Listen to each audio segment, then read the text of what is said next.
उत्तर प्रदेश में विधानसभा की जिन 9 सीटों पर उपचुनाव होने जा रहा है, उनमें से एक सीट कानपुर जिले की सीसामऊ भी है। सीसामऊ सीट से समाजवादी पार्टी ने पूर्व विधायक इरफान सोलंकी की पत्नी नसीम सोलंकी को उम्मीदवार बनाया है।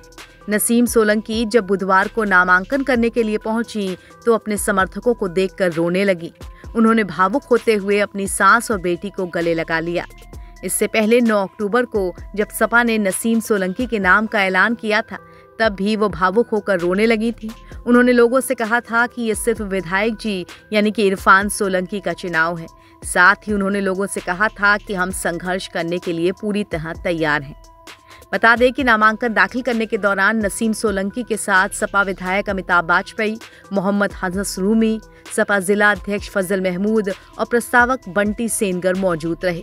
मंगलवार को ही नसीम सोलंकी ने लखनऊ में सपा प्रमुख अखिलेश यादव से भी मुलाकात की थी। हिम्मती हम नहीं रो रहे हैं, बस विधायक जी को याद करके थोड़ा सा भावुक हो गए थे। बाकी कोई बात नहीं, हम बहुत हिम्मती है, इंशाल्लाह कर ले जाएंगे। नामांकन कराने आई हैं, परिवार के साथ आई हैं। कैसा महसूस कर रही हैं? पूरा परिवार मेरे साथ में है, मेरी सीसामऊ की जनता भी सब मेरे साथ में है।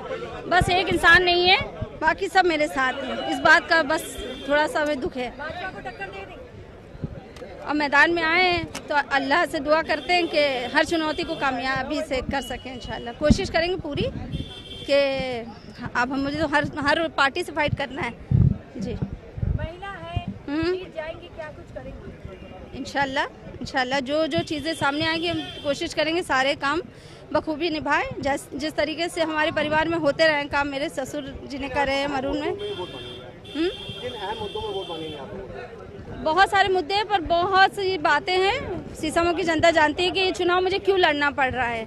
ये मेरे लिए खुशी का चुनाव नहीं है और बस ठीक है कि मैंने कभी सोचा नहीं था कि इतनी जल्दी ये चुनाव वापस आ जाएंगे। सीसामऊ विधानसभा सीट से 2022 के चुनाव में समाजवादी पार्टी के टिकट पर इरफान सोलंकी ने जीत हासिल की थी। फिलहाल सोलंकी को आगजनी और धोखाधड़ी के मामले में कोर्ट ने 7 साल की सजा सुनाई है। इसके बाद उन्हें विधानसभा के लिए अयोग्य घोषित कर दिया गया और इसी वजह से ये सीट खाली हुई और अब इस पर दोबारा उपचुनाव हो रहे हैं। फिलहाल बीजेपी ने अभी तक इस सीट से अपने उम्मीदवार की घोषणा नहीं की है। उपचुनाव में सपा और कांग्रेस मिलकर लड़ रहे हैं। फिलहाल कांग्रेस उपचुनाव में 9 में से 3 सीटों पर चुनाव लड़ना चाहती थी, लेकिन सपा ने उसके लिए गाजियाबाद और खैर 2 सीटें छोड़ी थी। लेकिन ये मामला अब सुलझ चुका है और सभी 9 प्रत्याशी सपा ने अपने सिंबल पर खड़े कर दिए हैं। बता दें कि उत्तर प्रदेश में 13 नवंबर को 9 विधानसभा सीटों पर उपचुनाव होने हैं और 23 नवंबर को वोटों की गिनती होगी। सोलंकी परिवार सपा मुखिया अखिलेश यादव का करीबी रहा है। नसीम सोलंकी पूर्व विधायक हाजी मुश्ताक सोलंकी की बहू हैं। इरफान सोलंकी 2022 में सीसामऊ सीट से लगातार तीसरी बार विधायक बने थे। अब देखना होगा कि क्या सीसामऊ में नसीम सोलंकी पति की जीत का सिलसिला बरकरार रख पाएंगी। सीसामऊ सीट पर समाजवादी पार्टी का दबदबा रहा है, लेकिन इस बार बीजेपी इस सीट को जीतने के लिए पूरा जोर लगा रही है। नसीम सोलंकी को सपा का उम्मीदवार बनाने के बाद से ही बीजेपी यहां पर नई रणनीति के साथ चुनाव लड़ रही है। माना जा रहा है कि पार्टी हिंदू वोटों को एकजुट करने की रणनीति अपना रही है। उत्तर प्रदेश में इस उपचुनाव को बीजेपी बेहद गंभीरता से ले रही है, क्योंकि लोकसभा चुनाव के नतीजे उसके लिए कुछ खास अच्छे नहीं रहे थे।